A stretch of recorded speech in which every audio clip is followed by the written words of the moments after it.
오늘의 이 장면도 대한민국 현대사의 한 장면이 될 것입니다. 항소하게 될 것입니다. 기본적인 사실 인정부터 도저히 수긍하기 어려운 그런 결론입니다. 우리 국민 여러분께서도 상식과 정의에 입각해서 판단해 보시면 충분히 결론에 이르실 수 있을 것입니다. 고맙습니다. 대통령과 같은 지연 전략이라는 지적이 있는데 어떻게 생각하십니까? 한참 전에 받았습니다. 자, 이재명 민주당 대표 측이 선거법 관련 2심 재판 관련 서류를 수령을 했습니다. 그러면서 다음 달에 이제 본격적으로 재판이 시작될 예정인데요. 그런데 최근에 이재명 대표 측에서 2심을 맡을 변호인을 선임을 하지 않고 있으면서 재판을 의도적으로 지연하는 게 아니냐 이런 논란이 일었습니다. 자, 그러자 법원에서요, 재판부가 국선 변호인을 지정해서 이재명 대표 측에 통보를 한 겁니다. 일각에서는 이런 해석을 합니다. 법원이 신속한 재판을 진행하겠다라는 의지로 해석이 된다. 이런 얘기도 나오고 있는데 여러분도 아시다시피 국선 변호인은 변호사를 구하지 못하는 피고인들을 위해서 국민이 낸 세금을 들여서 변호인을 조력받을 수 있도록 지원하는 그런 제도이죠. 물론 이재명 대표가 이제라도 신속하게 사선 변호인을 선임하게 되면 먼저 법원에서 배정해서 통보한 국선 변호사는 자동으로 취소가 됩니다.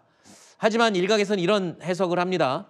아니, 왜 저렇게 하기까지 지연을 하고 상황을 만드느냐. 그것도 재판 지연의 의도 아니냐라는 지적입니다.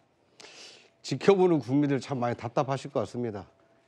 헌법재판소 그 접수는 윤석열 대통령이 안 받아서 3번 만에 접수된 걸로 간주한다고 하고 있고, 이재명 대표의 경우에는 지금 항소심 그 1심 재판이 나온 지가 한 달이 넘었습니다. 지난달 11월 15일에 1심 판결이 나왔습니다. 그런데 한 달이 넘도록 아직까지도 항소심 재판이 서류가 접수가 안 됐다는 이유로 진행이 안 되고 있는 것입니다. 더더군다나 이번 주와 다음 주는 지금 사법부가 이 공식 휴정에 들어갔기 때문에 2주 동안은 재판도 열리지 않습니다. 이렇기 때문에 선거법의 경우에는 1심 6개월, 2심 3개월, 3심 3개월이라는 이런 엄격한 규정이 있음에도 불구하고 서류 접수가 늦어졌다는 이유로 마냥 늘어지고 있는 것이 아닌가.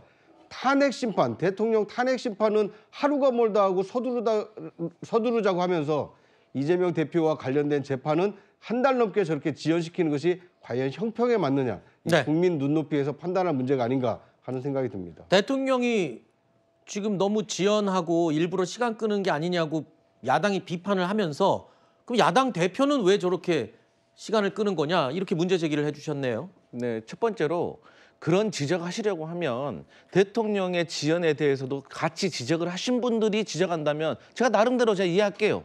하지만 대통령에 대해서는 지적 안 하면서 왜 이재명 대표한테만 지적을 합니까? 그리고 대통령과 야당의 대표 비교의 대상이 맞습니까? 그리고 더 객관적인 건 뭐냐면 대통령은 지금 현재 증거인멸의 우려가 매우 큰 상황이에요. 그래서 주요 가담자들이 이 증거인멸 우려, 입맞추기 때문에 지금 다 구속되어 있는 거 아니겠습니까?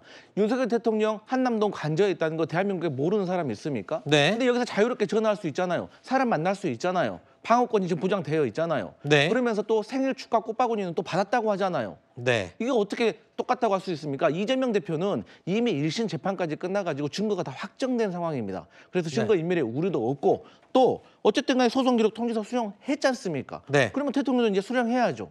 그래야지 비난할 수가 있는 거죠. 네. 제가 야당 관련해서 물어보면 야당 얘기를 해주셔야 되는데 여당 얘기를 꼭 붙이시고 여당에서도 또 여당 관련 물어보면 꼭 뒤에 야당 얘기를 붙여서 대답을 해주셔서 네. 제가 드린 질문에 한해서만 좀 답을 해주십시오. 알겠습니다.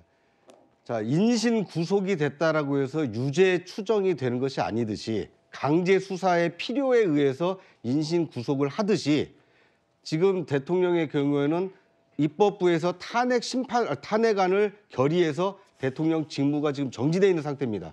그 직무 정지된 것이 합당하냐 합당하지 않느냐에 대한 헌법재판소의 심판이 지금 남아있는 겁니다. 물론 비상계엄에 관련돼서는 공조수사본부가 꾸려져서 이것이 내란죄 혐의가 적용되느냐 그렇지 않느냐에 대한 수사가 진행이 되고 있는 것입니다. 그러니까 이것을 분리해서 볼 필요가 있고 이재명 대표의 경우에는 이미 기소된 지 2년 동안 지연이 됐다가 1심 판결이 나온 이후에 서류 접수 미비로 인해서 3개월 이내에 항소심 재판이 끝나야 되는데 한 달 이상 서류 접수를 안 했기 때문에 네. 그런 비판의 대상이 되고 있다. 알겠습니다. 이 점을 알 필요가 있다. 이런 말씀. 알겠습니다. 자, 이 부분에 대해서 국민의힘에서는 이 부분을 강력하게 지금 주장하고 있습니다. 이른바 633 원칙이라고 언론에서 많이 등장을 했죠.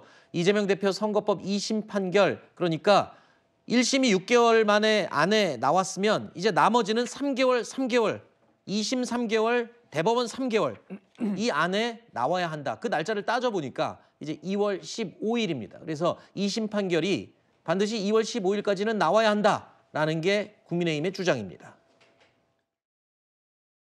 이사불명, 이사를 갔으면서도 재판부에 그 사실을 제대로 알리지도 않고 전형적인 재판 지연 수법이고 또한 1심에서 또 이런 식으로 소송 서류를 받지 않으면서 재판을 끌어왔습니다. 당연히 사법기능의 원칙상 이재명 대표에 대한 재판이 먼저 선고되는 것이 원칙이고 그렇게 진행돼야만 여야 균형이 맞다라고 생각합니다.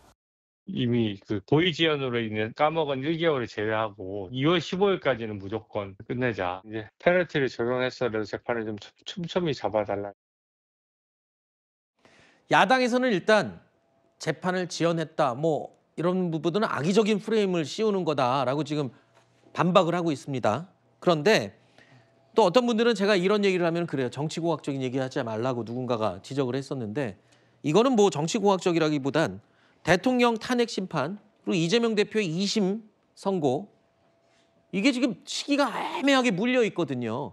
이 부분 때문에 일단 어떤 게 먼저 결과가 나오느냐에 따라서 지금 경우의 수가 너무 달라지지 않습니까? 그렇기 때문에 지금 이 시기를 당기느니 많이 왜 지연을 시키느니 서로 여야가 싸우는 거 맞잖아요. 그러니까 네? 여기 사법부가요 정치적인 판단을 한다라는 오해를 받지 않으려면 순리대로 하면 됩니다. 아까 잠깐 말씀하셨지만 이재명 대표 같은 경우는 지금 633 원칙에도 불구하고 1심만 2년 2개월을 끊었습니다. 그리고 이번에 지금 1심 이후에도 한 달 이상을 끌었는데 이거 패문부재, 자신의 주소 이전을 알리지 않고 그리고 이제는 여기에 민선 변호사까지 이 변호사까지 지금 이제 법원에서 선정했는데 본인이 이제 직접 또 변호사 선임했다라고 해서 또 연기를 할 겁니다. 근데 이러한 부분들에 대해서 지금 명확해야 되는 것이고 여기에 앉아 계신 분들한테 한번 물어보고 싶어요. 네. 이게 지금 내란 외환해제래요. 그러면 지금 극자 정치인들이나 극자 유튜버들이 이거 사형, 무기징역 가능하다 그러거든요. 여기에 계신 분들 중에서 그럴 리 없겠지만 만에 하나라도요. 사형이나 무기징역까지 가능한 한 죄에 지금 휘말리셨어요. 근데 이거에 대해서 여론이나 언론들이 막 몰고 가요. 이거 사형이다, 살인이다, 무기징역이다. 여기에 지금 개인 변호사 일주일 안에 선임하실 수 있는 분 계세요? 이 중요한 사안을? 내 목숨이 걸렸고 혹은 대통령이 대한민국의 미래가 걸렸을 수도 있습니다. 이 중요한 재판 일주일 10일 만에 선임하실 수 있는 분 있습니까? 제가 볼 때는 변호사 2-3명 만날 시간도 안 될 것 같은데요. 그리고 지금 이러한 부분들에 대해서 조금만 상식적으로 생각하면 누가 고의적 지연을 하고 있는지 그리고 지금 누가 어느 선상에서 합당한 시간을 소요하고 있는지는 누구나 판단할 수 있는 사실이 아닐까 생각됩니다. 네. 근데 저는 아주 간단한 질문을 드려보고 싶은데 그러게 누가 계엄하라 그랬습니까? 민주당이 시켰습니까? 이재명 대표가 시켰나요? 이재명 대표가 뒤에서 조종했나요? 아니죠. 윤석열 대통령이 직접 불법 계엄 선포했잖아요. 요건에도 맞지 않고 절차의 적법성도 상당 부분 결여되어 있으며 지금 나오는 얘기들을 보면 우발적인 경고용이 아니라 계획된 내란이었음이 증명되고 있는 증거와 진술들이 넘쳐나고 있지 않습니까? 체포의 채자도 안 꺼냈다고요?